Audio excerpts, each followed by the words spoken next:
Si on a gagné la Coupe du Monde en 2018, c'est grâce à eux, bien sûr, hein, c'est pas grâce à eux ils y sont pour rien. Par contre, pour le coup, ce titre de 2018, on le doit aussi un petit peu à cette équipe, l'équipe de France de novembre 2013. En novembre 2013, la France et l'Ukraine s'affrontent en barrage pour la Coupe du Monde 2014. Si on a cette double confrontation, c'est parce que les deux équipes n'ont pas réussi à choper la première place de leur groupe de qualification. D'un côté, l'Ukraine a terminé deuxième à un petit point de l'Angleterre, et nous, sans surprise, on a terminé derrière l'Espagne qui à l'époque roulait sur le monde depuis 2008 avec une Coupe du Monde et 2 Coupes d'Europe. On va jouer les barrages donc, et l'Ukraine, a priori, c'est carrément abordable. C'est pas une grande nation du foot, on les a battus 2-0 à l'Euro un an plus tôt. Et puis bon, sur le papier, il n'y a pas photo. Côté ukrainien, il n'y a pas de grandes stars, ils jouent pratiquement tous dans le championnat ukrainien. Alors que côté français, il y a du lourd, hein. Beaucoup de stars qui jouent dans les meilleurs clubs du monde, genre le Real, le Bayern, Arsenal ou Bastia. Salut, moi je suis une star internationale. Salut, moi je suis une star internationale. Bonjour. Salut, moi je suis une star internationale. Sur le papier, l'Ukraine, on les défonce donc, mais attention quand même, à l'époque, c'est une équipe qui monte en puissance, qui a terminé deuxième meilleure défense des éliminatoires. Et puis bon, mine de rien, vu les performances des deux équipes les années précédentes, et finalement, l'Ukraine est devant la France au classement FIFA au moment des barrages. Les bleus et jaunes sont 20e, alors que les bleus, eux, ils sont 21e. Et alors l'Ukraine, vous êtes où? Hein? Vous êtes tellement loin derrière que je vous vois pas.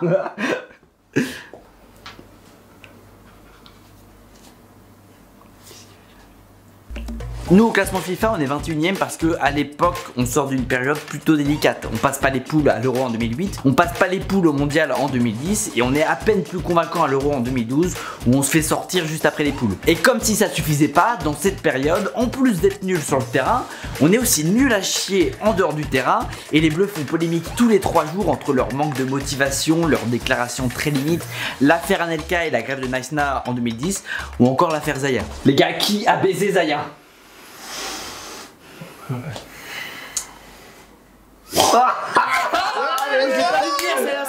Bref, à l'époque, l'équipe de France est détestable et un mois avant le barrage d'ailleurs, il y a un sondage qui dit que 82% des Français ont une mauvaise opinion de l'équipe de France. Et ça montre bien qu'il y a une véritable cassure entre les joueurs et leurs supporters. Bon les gars, il y a 82% des Français qui ont une opinion négative de nous. Mais ça veut dire que les 28% restants sont derrière nous. Ouais, yes, c'est ça pour eux. Ça fait presque la moitié. Ouais.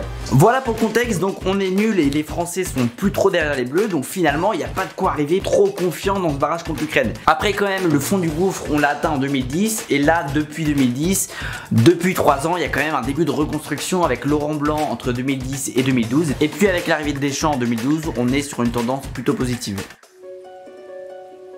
Place au match aller maintenant, les Bleus se déplacent à Kiev, on est le 15 novembre 2013. En Ukraine, Didier Deschamps opte pour un 4-2-3-1 avec Giroud en pointe, derrière lui Ribéry qui est un candidat très sérieux au Ballon d'Or. Et comme c'est lui la star de l'équipe, tout le monde compte un peu sur lui. Bon les gars, aujourd'hui la stratégie c'est ça.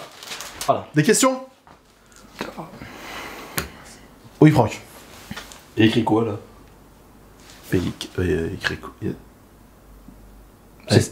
C'est ton nom de famille, Franck. Attends, tu sais pas lire ton nom de famille? Ensuite on a Nasri et Rémi, deux joueurs qui jouent pas mal en première ligue. Loïc Rémy à ce moment là il est déjà à 7 buts en 9 matchs de première ligue. En dessous on a un milieu Pogba Matuidi, le jeune Pogba lui qui va jouer son 6e match seulement avec les Bleus. Derrière on a une charnière centrale Abidal Koscielny, Evra Debuchy en latéraux et Lloris au goal. Sur le papier c'est vraiment pas dégueu. C'est pas dégueu et pourtant à Kiev la pathétique équipe de France retombe dans ses travers et va s'incliner 2-0. D'abord un but à la 61e minute où l'Ukraine attaque mais la France ne défend pas. Et puis un deuxième but à la 81e minute sur penalty transformé par le futur joueur de Dortmund Yarmolenko après une faute de Laurent Koscielny. Le même Laurent Koscielny qui va perdre ses nerfs et prendre un rouge en toute fin de match pour une jolie baffe sur un Ukrainien. Qu'est-ce qui s'est passé pour qu'il s'énerve comme ça, putain? Allez, lâche-moi pas, je vais baiser ta mère. Je vais baiser ta soeur. D'accord. Ouais, on va t'éliminer, t'iras pas au Brésil. Ouais, super. Tu vas finir ta carrière chez les Girondins de Bordeaux. Ça va pas non? T'as un peu de respect, oui. Fin du match, retour en France dans la honte la plus totale et là forcément c'est la cata. Statistiquement, aucune équipe n'a réussi à se qualifier après avoir perdu 2-0 en barrage aller de la zone Europe. En plus on doit mettre 3 buts à une super défense qui a pas encaissé un seul but sur ses 6 derniers matchs. Donc là ça s'annonce compliqué. Bon les gars, c'est compliqué, mais il nous reste une chose. Putain. Il y a un moment où il va falloir arrêter de compter sur moi. C'est marqué espoir. Qu'est-ce qu'il me fait là? C'est écrit espoir là. Un espoir, il a pas marqué Ribéry là.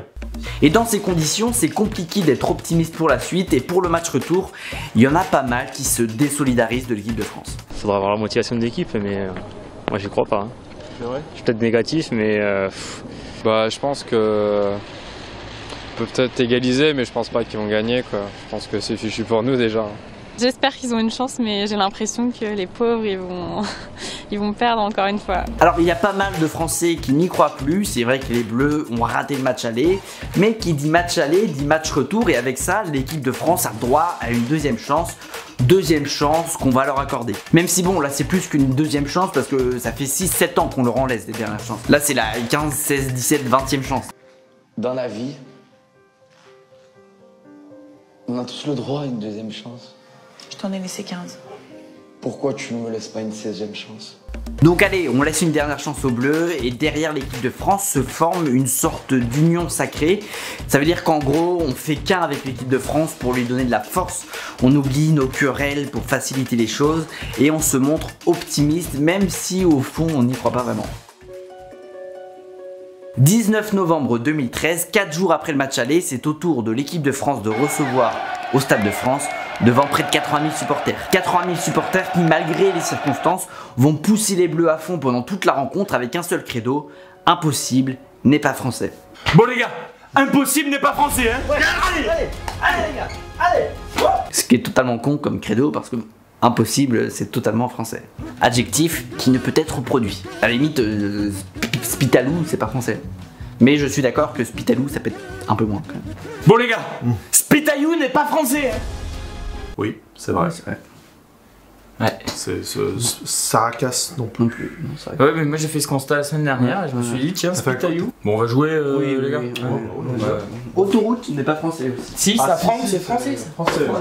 Eh oui, autoroute. Pour ce match retour, l'équipe de France est remaniée et ça fait plaisir à tout le monde. Fini le 4-2-3-1. Pour ce match, Didier Deschamps opte pour un 4-3-3 et opère 5 changements par rapport au match aller. En défense, déjà Koscielny, il a pris un rouge, donc bon Bachoa, il est remplacé par Sakho. À sa gauche, Abidal, il est remplacé par Varane. Au milieu, on passe à un milieu à 3 avec Cabaye devant la défense. Et en attaque, le trio plutôt alléchant, Ribéry, Benzema et Valbuena. Nasri, ça dégage, il était mauvais et en plus il avait une mauvaise attitude. Et d'ailleurs son match en Ukraine, c'était son dernier match en équipe de France. Non, tu dégages. Sinon je t'en colle une. Jamais vu un mec comme toi. T'es une merde. À la clé donc toujours une qualification en Coupe du Monde et une réconciliation avec les Français, mais c'est peut-être pas ce qui motive le plus les Bleus parce que en cas de victoire, Dorsel promet de mettre toutes ses vidéos porno à dispo gratuitement le temps d'une nuit. Oh là là. Bravo pour la qualification, merci pour les Bleus. Qu'est-ce que vous allez faire là ce soir? Oh, mais je crois que je vais rentrer chez moi, hein. Ah, vous allez profiter avec votre famille et fêter ça en famille? Oh non, je vais me branler. Quand il y a du porno à volonté à la clé, les Français ne font qu'un et l'ambiance au Stade de France est magnifique. À tel point qu'il y a pas mal de joueurs et de supporters qui affirment que ce soir-là, c'est la meilleure ambiance qu'ils aient connue dans ce stade. Moi je pense que c'est la plus belle ambiance que j'ai eue au Stade de France. J'ai entendu que c'était 10 fois plus fort que la finale de la Coupe du Monde, que tout. C'est-à-dire que ce match-là, c'est la plus grosse ambiance jamais vue dans l'histoire du Stade de France. Les Bleus et les supporters ne font qu'un, l'union fait la force et avec ça forcément la soirée ne peut être que magnifique. Et malgré les 2 buts de retard, impossible n'est pas français. Il mène 2-0 avant ce match retour.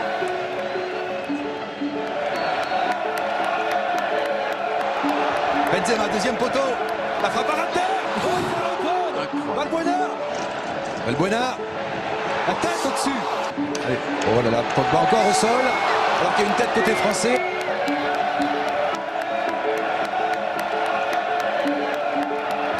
Surface de réparation, il y a également Patrice Evra, le coup franc de Mathieu Valbuena, faut jeter la sur la réparation, la frappe de Ribéry, l'arrêt de bientôt, et peut-être le but. Les voilà le but, les voilà le premier but de l'équipe de France. Il est signé Mamadou Sakho. Ribéry encore une fois, accélération, l'entrée, la surface de réparation, le centre de tir, Benzema. Il est hors jeu, il est hors jeu, il est hors jeu, il est hors jeu. Je vous dis qu'il n'était pas hors jeu. Aïe aïe aïe. Aïe aïe aïe aïe aïe aïe aïe. Aïe aïe aïe, il n'y a pas hors jeu. Oh, il n'y a pas hors jeu. Début peut-être pour la tête de Valbuena. Non, pour la tête de Benzema, la reprise de Ribéry, qui c'est Pogba qui la récupère avec Evra maintenant. La frappe de Cabaye, elle est détournée, elle est contrée. Benzema la frappe, le but. Et le but.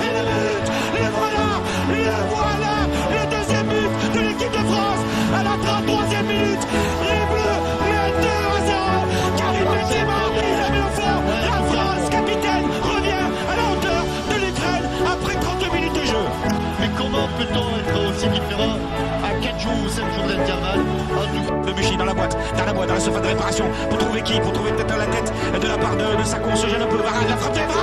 Elle est repoussée. Oh, dans les pieds de Varane. Oh non, dans les pieds de Pogba. Oh non, peut-être dans les pieds de but. Et le but. Le voilà. Le voilà.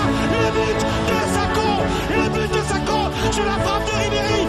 Mamadou Sako.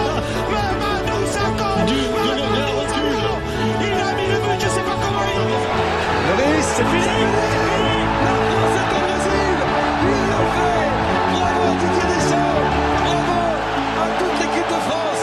Ce soir, c'était une équipe. C'était pas une sélection. Bravo messieurs, bravo Didier. Il y a ma meuf qui dit que c'est que du foot. Connasse, va. Bon, vite fait, parce que j'ai pas pu tout mettre dans le film du match. Si on refait la chronologie, on a le premier but à la 22e minute, c'est le premier but de Sako en équipe de France. 8 minutes plus tard, il y a le but hors jeu de Benzema qui est refusé alors qu'il était bien valable. Et comme la vengeance est un plat qui se mange chaud, il faut attendre que 4 minutes pour que Benzema inscrive un second but qui cette fois est bien validé. Alors que là, pour le coup, il y avait hors jeu. Hors jeu.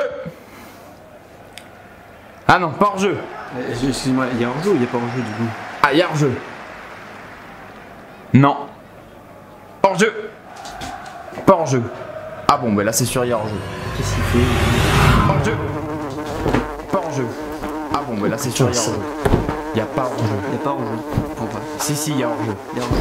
2-0 à la mi-temps et au retour des vestiaires dès la 47e minute, il y a un Ukrainien qui prend un rouge pour accumulation de jaune et qui laisse ses coéquipiers à 10 contre 11. À 10 contre 11, forcément, les Ukrainiens subissent et finissent par craquer à la 62e minute avec le deuxième but de Sako. Alors, but de Sako, mais dans un premier temps, ce but, il est attribué en contre son camp pour le défenseur ukrainien.